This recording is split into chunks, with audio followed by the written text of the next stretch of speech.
Clark's grant was a tract of land granted to George Rogers Clark and the soldiers who fought with him during the American Revolutionary War by the state of Virginia in honor of the service. The tract was 150,000 acres and located in present-day Clark County, Indiana, and parts of the surrounding counties. Grant. During the American Revolutionary War, George Rogers Clark led the militia of Virginia in capturing a large part of the Illinois country as part of the Illinois Campaign. Land was offered as an incentive to adventurers to sign up as soldiers and join the expedition. After the war ended, as a reward, Virginia granted the soldiers and officers land to make good the promise. The grant was made by the legislature of Virginia on January 2, 1781, offering them land on the northwest side of the Ohio River. A commission of officers from the group was created and they were granted the right to choose any 150,000 acres within the defined region. They chose a tract across the Ohio River opposite from Louisville, Kentucky, a settlement Clark had founded during the war. The land included all of present-day Clark County, Indiana, as well as part of the surrounding counties. The group took part in land speculation and they ultimately purchased the rights to a large part of southern Indiana. Early settlements in the grant included Clarksville and Jeffersonville. Clark himself was still owed a vast sum of money for helping to finance the campaigns, which was never repaid to him during his life. Most of his land was taken from him by creditors, and he died nearly penniless and handicapped from injuries he sustained after the war. Virginia finally repaid most of his debts several years after his death. Apportionment. Clark's grant was the basis of the establishment of the first American settlements in the modern state of Indiana. The land was allotted during 1784.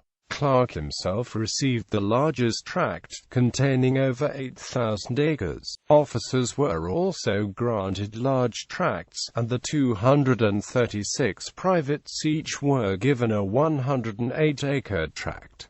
The sergeants were each given tracts of 216 acres. Higher-ranking officers were given progressively larger tracts. Each person was given one or more large tracts in the countryside, and one smaller tract. The smaller tracts were grouped together around the entire grants and were intended to become settlements. It was hoped that the soldiers would build the homes on the small tracts that were near together, and sell or farm the larger tracts granted to them in the countryside. There was some controversy over the grant, because privates were promised at least 300-acre tracts at the start of the war as reward.